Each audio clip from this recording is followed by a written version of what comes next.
A pneumothorax is a serious medical emergency, which makes this an essential topic for both students and practicing respiratory therapists. It occurs when air enters the pleural space, causing the lungs to collapse partially or completely. This condition can arise spontaneously due to trauma or as a complication of medical procedures, which means that prompt recognition and intervention are crucial to prevent severe respiratory distress and hemodynamic instability. Keep watching because this video breaks down the clinical manifestations in detail to enhance early detection and improve patient outcomes. I will also share some essential exam tips and insights to help you learn exactly what you need to know about this topic. So be sure to like this video and stick around until the end. First, let's talk about the signs and symptoms. A pneumothorax presents with a range of clinical signs and symptoms that vary in severity depending on the extent of lung collapse and the underlying cause. Recognizing these indicators promptly is essential for initiating appropriate treatment. The first sign to look for is sudden chest pain and shortness of breath. One of the most common and immediate symptoms of a pneumothorax is the sudden onset of sharp or stabbing chest pain, often accompanied by increased difficulty breathing. The pain is typically localized to the affected side and may worsen with deep breathing, coughing, or movement. The degree of dyspnea can range from mild to severe, depending on the size of the pneumothorax and the patient's underlying lung health. Number 2, absent or diminished breath sounds. A hallmark physical examination finding in a pneumothorax is the absence or significant reduction of breath sounds over the affected lung field.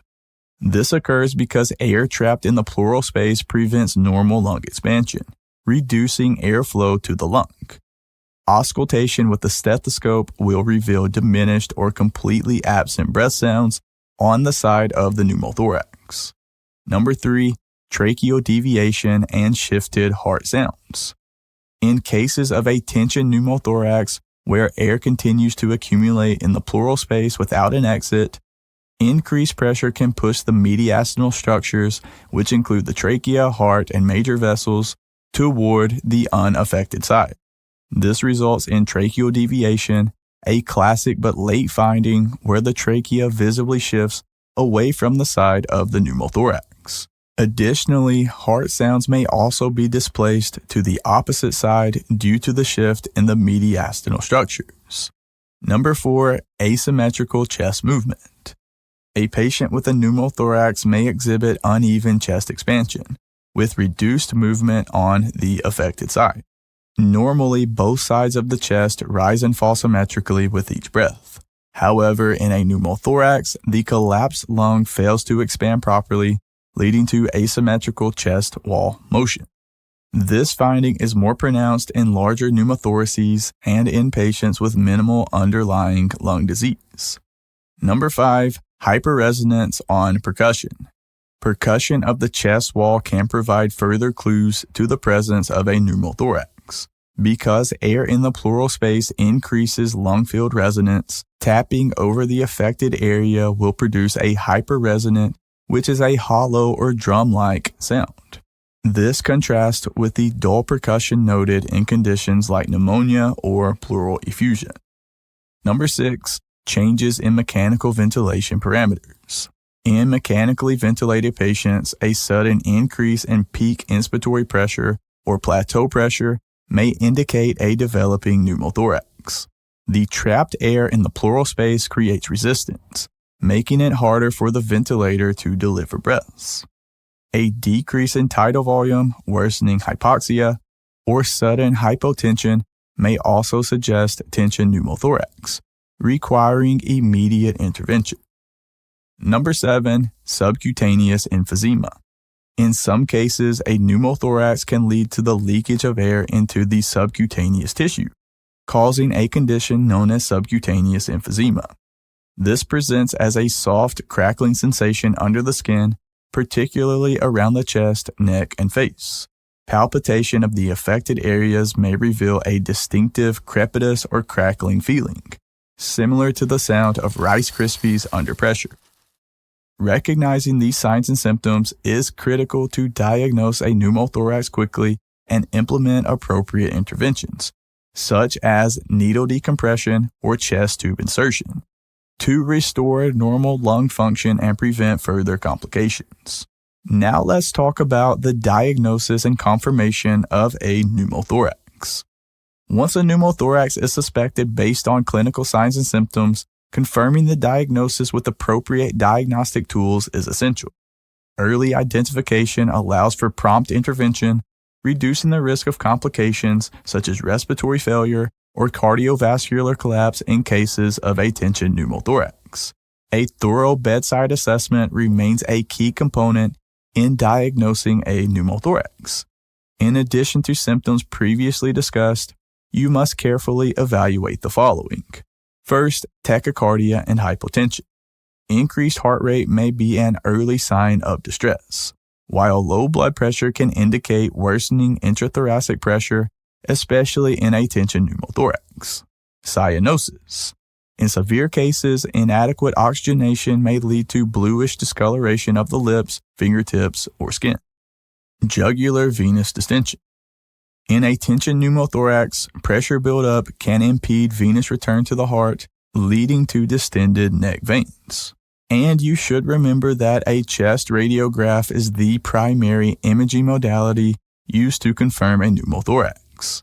Classic findings on an upright posterior-anterior chest X-ray include a visible pleural line marking the separation between the lung and pleural air, absence of lung markings beyond that line, and tracheal deviation and a mediastinal shift away from the affected side.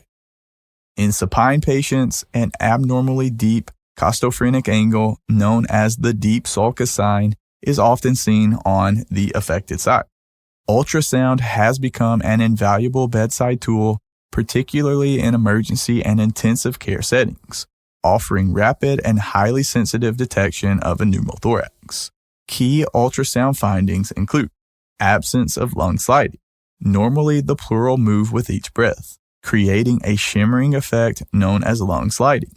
A pneumothorax eliminates this movement. Presence of a lung point.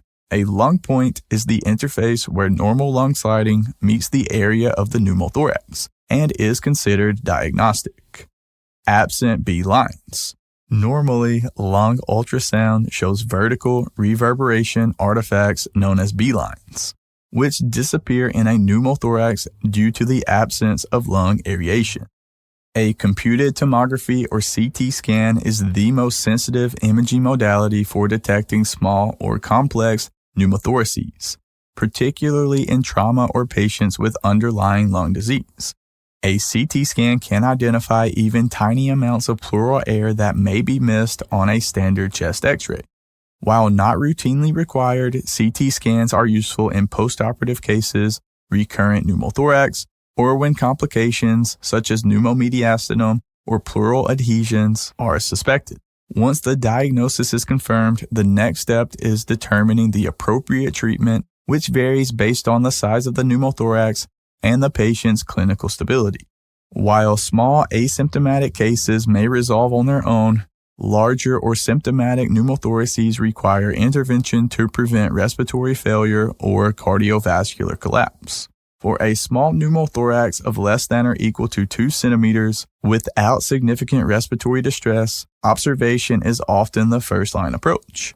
Many small pneumothoraces will resolve spontaneously as the air is gradually reabsorbed by the body over days to weeks. Supplemental oxygen at 2 to 4 liters per minute via nasal cannula or simple mask may increase pleural air resorption by reducing nitrogen levels in the pleural space. Repeat chest x-rays every 6 to 12 hours to help monitor progression or resolution. If the patient remains stable and asymptomatic, they may be discharged with instructions to return for follow-up imaging in 24 to 48 hours. For larger pneumothoraces greater than 2 centimeters, or those causing moderate symptoms but without hemodynamic instability, needle aspiration is often the preferred initial treatment. A large bore needle, which is 14 to 16 gauge, is inserted into the second intercostal space at the midclavicular line to withdraw trapped air. After aspiration, a follow-up chest x-ray is performed to confirm lung re-expansion. If successful, the patient may be observed for a few hours and discharged with follow-up imaging in 24 to 48 hours.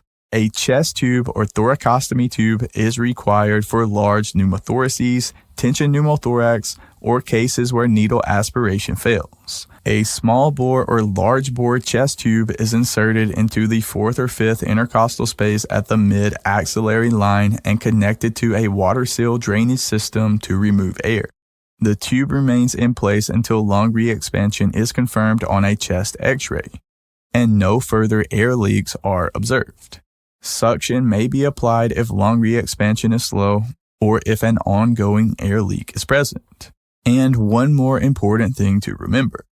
A tension pneumothorax is a medical emergency requiring immediate intervention to prevent cardiac arrest due to obstructive shock. Immediate needle decompression is performed using a large bore needle inserted into the 2nd intercostal space at the mid-clavicular line. A rush of air escaping confirms the presence of a tension pneumothorax and relieves pressure on the heart and lungs. A chest tube must be placed immediately after needle decompression to prevent recurrence. As previously mentioned, the treatment of a pneumothorax depends on the severity and underlying cause.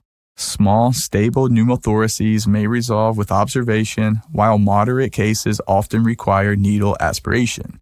Large or tension pneumothoraces demand urgent chest tube placement or needle decompression to prevent life-threatening complications. For recurrent or persistent cases, surgical interventions like pleurodesis or video-assisted thoracoscopic surgery offer long-term solutions. Now let's discuss a few important exam tips that you must know when it comes to treating a patient with a pneumothorax. Your exams will frequently test the recognition, diagnosis, and management of a pneumothorax, particularly in critically ill or mechanically ventilated patients. The first step is recognizing the signs and symptoms. You should expect questions that describe a patient with sudden onset chest pain and dyspnea, particularly in young tall males or trauma patients. Look for absent or diminished breath sounds on the affected side, hyperresonant percussion, and asymmetrical chest movement. If the question describes tracheal deviation and hypotension, suspect a tension pneumothorax and anticipate the need for immediate intervention. You must also be comfortable interpreting diagnostic findings. Chest x-ray findings commonly tested include absent lung markings beyond a visible pleural line and a tracheal shift to the opposite side of the pneumothorax. Lung ultrasound may be referenced with clues such as the absence of lung sliding or a lung point sign, which confirms a pneumothorax. And then there are the mechanical ventilation clues. If a ventilated patient suddenly exhibits increased peak inspiratory pressures and plateau pressures, you should consider a pneumothorax. A sudden decrease in exhale tidal volume or worsening oxygenation may also indicate an air leak into the pleural space. And that leads to the questions related to treatment and management. If the pneumothorax is small or asymptomatic, answer choices involving observation and oxygen therapy may be correct. Needle decompression is the immediate intervention for a tension pneumothorax, followed by chest tube insertion. Avoid choosing positive pressure ventilation in an unstable patient unless a chest tube is already in place, as this can worsen the pneumothorax. Now let's talk about assessing these types of patients and making clinical decisions. In clinical scenarios, you must immediately assess breath sounds, chest movement, and tracheal position if a patient experiences sudden respiratory distress. If the patient is on a ventilator, check for high airway pressures, decreased compliance, and hemodynamic instability as clues. Order a stat chest x-ray or lung ultrasound if a pneumothorax is suspected. If a tension pneumothorax is present, do not delay intervention. Perform needle decompression first, then insert a chest tube. If the pneumothorax is small and the patient is stable, select oxygen therapy and observation with serial chest x-rays. If a ventilated patient develops signs of a pneumothorax, immediately decrease tidal volume and peak pressures while preparing for chest tube placement. You must also know how to avoid common mistakes. Do not ignore changes in breath sounds or ventilation pressures in a clinical scenario, as these often signal a pneumothorax. Do not order unnecessary treatments like diuretics or bronchodilators because a pneumothorax is a structural issue, not an airway problem. Do not delay intervention in a tension pneumothorax by waiting for confirmatory imaging. Remember, treatment must come first. The board exam frequently tests a pneumothorax through recognition, diagnostic interpretation, and management. Therefore, in order to succeed, you must focus on early identification of key clinical signs, appropriate imaging choices, and the correct treatment sequence. Mastering these concepts will help you confidently answer exam questions and, more importantly, apply your knowledge in real-world clinical practice. But to wrap it all up, a pneumothorax is a critical respiratory condition that requires prompt recognition and appropriate management to prevent life-threatening complications. Understanding the key signs and symptoms such as sudden chest pain, dyspnea, absent breath sounds, tracheal deviation, and hyperresonant percussion is essential for early diagnosis. Diagnostic tools like chest x-rays, lung ultrasounds, and CT scans play a vital role in confirming the presence of a pneumothorax. Treatment options vary based on severity, ranging from observation for small stable cases to needle decompression and chest tube placement for a large or tension pneumothorax. Mastering the identification, diagnosis, and management of a pneumothorax is crucial for both exam success and real-world clinical application. And I hope this video helps simplify the learning process for you. For more exam preparation tips and resources, be sure to utilize our materials, which include everything you need to earn a passing score. I will drop links to everything you need down below in the description. And please let me know which topics you would like for us to cover in our next video. Have a nice day, and thanks for watching.